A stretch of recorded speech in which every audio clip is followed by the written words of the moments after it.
3월 8일 사순 제3주간 월요일 천주의 성 요한 수도자.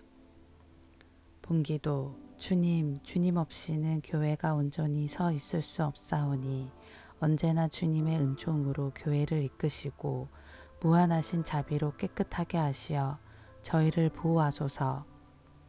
성부와 성령과. 말씀의 초대. 아람 장수 나아만은 나병 환자였다. 엘리사 예언자가 그의 병을 고쳐주자 나아만은 이스라엘 밖에는 하느님께서 계시지 않는다는 사실을 인정하게 된다.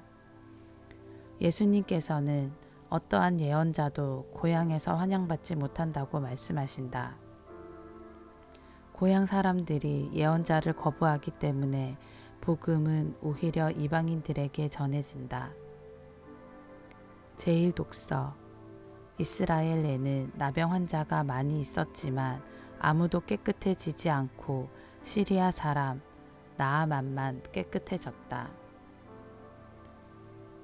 열왕기 학원의 말씀입니다. 그 무렵 아람 임금의 군대 장수인 나아만은 그의 주군이 아끼는 큰 인물이었다. 주님께서 나아만을 시켜 아람에 승리를 주셨던 것이다. 나아만은 힘센 용사였으나 나병 환자였다. 한 번은 아람군이 약탈하러 나갔다가 이스라엘 땅에서 어린 소녀 하나를 사로잡아 왔는데 그 소녀는 나아만의 아내 곁에 있게 되었다. 소녀가 자기 여주인에게 말하였다. 주인 어르신께서 사마리아에 계시는 예언자를 만나보시면 좋겠습니다. 그분이라면 주인님의 나병을 고쳐주실 텐데요. 그래서 나아만은 자기 주군에게 나아가 이스라엘 땅에서 온 소녀가 이러이러한 말을 하였다고 아뢰었다. 그러자 아람 임금이 말하였다. 내가 이스라엘 임금에게 편지를 써 보낼 터이니 가보시오.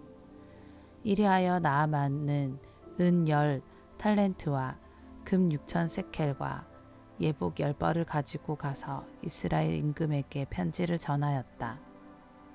그 편지에는 이렇게 쓰여 있었다. 이 편지가 임금님에게 닿는 대로 내가 나의 신하 나아만은 임금님에게 보냈다는 사실을 알고 그의 나병을 고쳐주십시오. 이스라엘 임금은 이 편지를 읽고 옷을 찢으면서 말하였다. 내가 사람을 죽이고 살리시는 하느님이란 말인가? 그가 사람을 보내어 나에게 나병을 고쳐달라고 하다니 나와 싸울 기회를 그가 찾고 있다는 사실을 그대들은 분명히 알아두시오. 하느님의 사람 엘리사는 이스라엘 임금이 옷을 찢었다는 소리를 듣고 임금에게 사람을 보내어 말을 전하였다. 임금님께서는 어찌하여 옷을 찢으셨습니까? 그를 저에게 보내십시오. 그러면 그가 이스라엘에 예언자가 있음을 알게 될 것입니다. 그리하여 나아만은 군마와 병거를 거느리고 엘리사의 집 대문 앞에 와서 멈추었다. 엘리사는 심부름꾼을 시켜 말을 전하였다. 요르단 강에 가서 7번 몸을 씻으십시오. 그러면 새살이 돋아나 깨끗해질 것입니다. 나아만은 화가 나서 발길을 돌리며 말하였다. 나는 당연히 그가 나에게 나와서서 주 그의 하느님의 이름을 부르며 병든 곳 위에 손을 흔들어 이 나병을 고쳐주려니 생각하였다. 다마스쿠스의 강 아바나와 파르파르는 이스라엘의 어떤 물보다 더 좋지 않느냐? 그렇다면 거기에서 씻어도 깨끗해질 수 있지 않겠느냐? 나아만은 성을 내며 발길을 옮겼다. 그러나 그의 부하들이 그에게 다가가 말하였다. 아버님, 만일 이 예언자가 어려운 일을 시켰다면 하지 않으셨겠습니까? 그런데 그는 아버님께 몸을 씻기만 하면 깨끗이 낫는다고 하지 않습니까? 그리하여 나아만은 하느님의 사람이 일러준 대로 요르단 강에 내려가서 7번 몸을 담갔다. 그러자 그는 어린아이 살처럼 새살이 돋아 깨끗해졌다. 나아만은 수행원을 모두 거느리고 하느님의 사람에게로 되돌아가 그 앞에 서서 말하였다. 이제 저는 알았습니다. 온 세상에서 이스라엘 밖에는 하느님께서 계시지 않습니다. 주님의 말씀입니다. 하느님 감사합니다. 복음. 예수님께서는 엘리야나 엘리사처럼 유다인들에게만 파견되신 것이 아니다.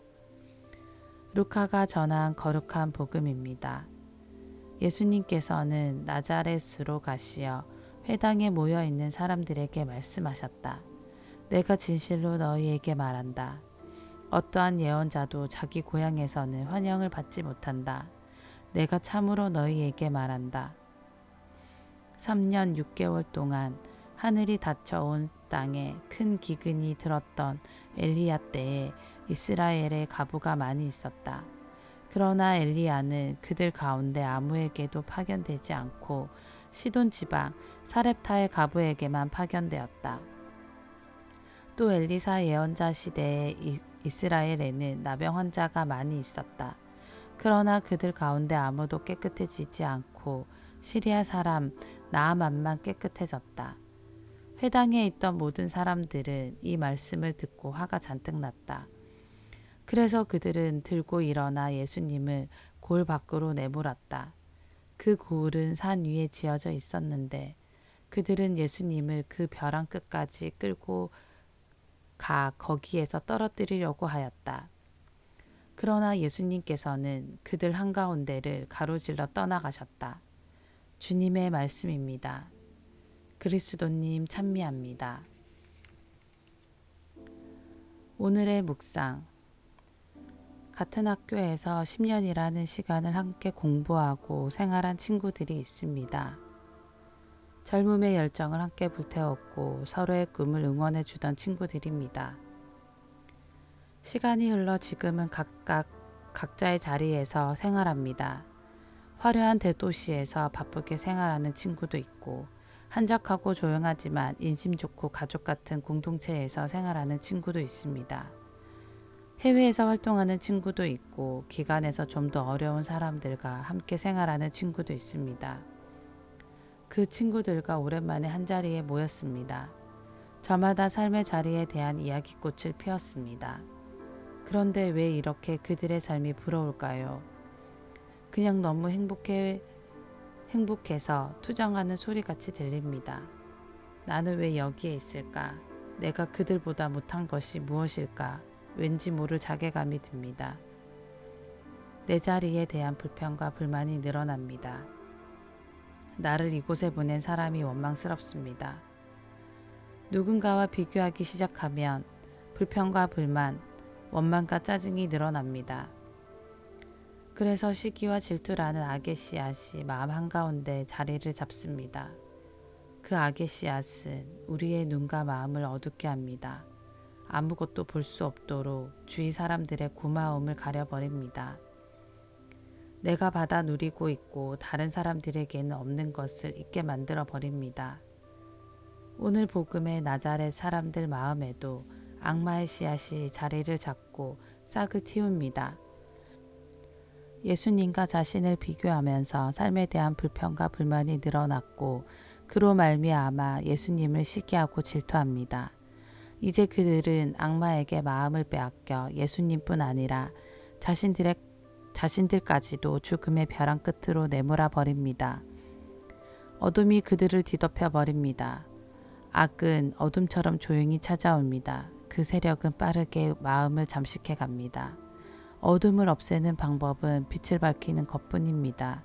그리스도의 빛을 그리스도의 삶과 가치를 고민하고 묵상할 때 우리는 그 어둠에서 벗어날 수 있습니다. 시기심 때문에 악에게 마음의 자리를 내어주지 마십시오. 아멘.